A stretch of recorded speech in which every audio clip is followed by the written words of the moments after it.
بالنسبه للهلاليات بكاوكاو اللي غنخدموا اليوم، هاد المقادير اللي غادي نخدم بها. حاجتي في 250 غرام من الكاوكاو او الفول السوداني محمر ومقشر ومطحون، وعندي هنا 250 غرام من الزنجلان منقي ومحمر ومطحون، عندي 2 كيسان من الزيت وكاس من السنيده، رشه ملح، ملعقه من القرفه بلديه، كيس من الفاني، وعندي 2 خمارات، وعندي 250 غرام من الزبده للدة. بالنسبه للدقيق هانتوما غتتبعوا معايا المراحل. الدقيق الكافي اللي غادي نحتاجوه في العجن. هنا كنضيف رشه ديال الملح، كاس من السكر، لان الحلوه ديالنا غنفندوها في السكر كلاصي، ما نحتاجوش نديرو 2 كيسان تجينا حلوه، غير كاس. كنخدموا هاد المقادير حتى كنحصلوا على كريمه اللي هي ملساء.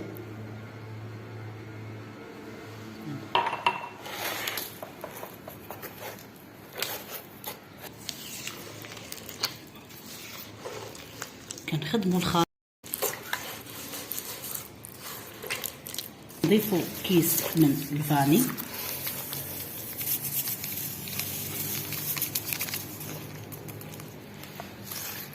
ملعقه من القرفه البلديه،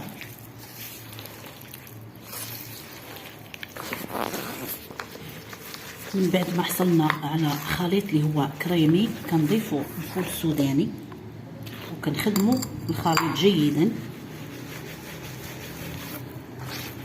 باش كتجينا هذه الحلوه الهشيشه للغايه.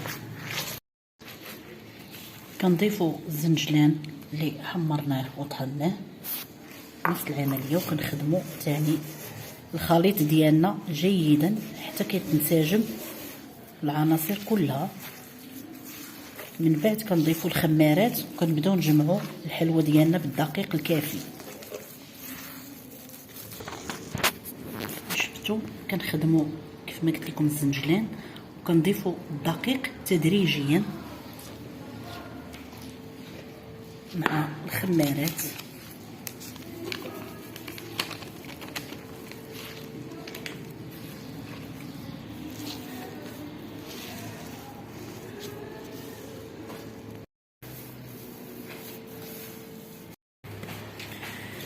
من بعد ما دلكنا الحلوه ديالنا كنحصلوا على هذا القوام، والان غادي نشكلوا بها هلاليات ونديروهم في لاطاي يطيبوا، ومن بعد طياب مباشره كنديروهم في السكر الثقيل.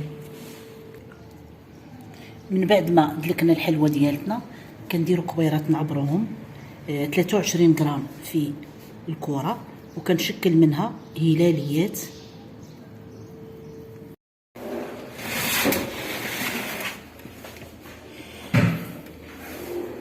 كيف ما شفتوا الحلوه ديال الهلال او هلاليات بالفول السوداني، من بعد ما كملناهم كندخلوهم النار او الفرن على نار اللي هي متوسطه مده 20 دقيقه، ونخرجوهم ونفندوهم في سكر كلاصي. كيف ما شفتوا كنجمعوا الحلوه وسط الاصابع ديالنا وكنحطوها ونشكلوا منها هلال، ما يكونش ضعيف من الفوق لان الحلوه كلها هشيشه وغاديه تفتت لينا ملي طيب، نبداو نغبروها بالسكر كلاصي غتفتت على هذا الشكل. هذا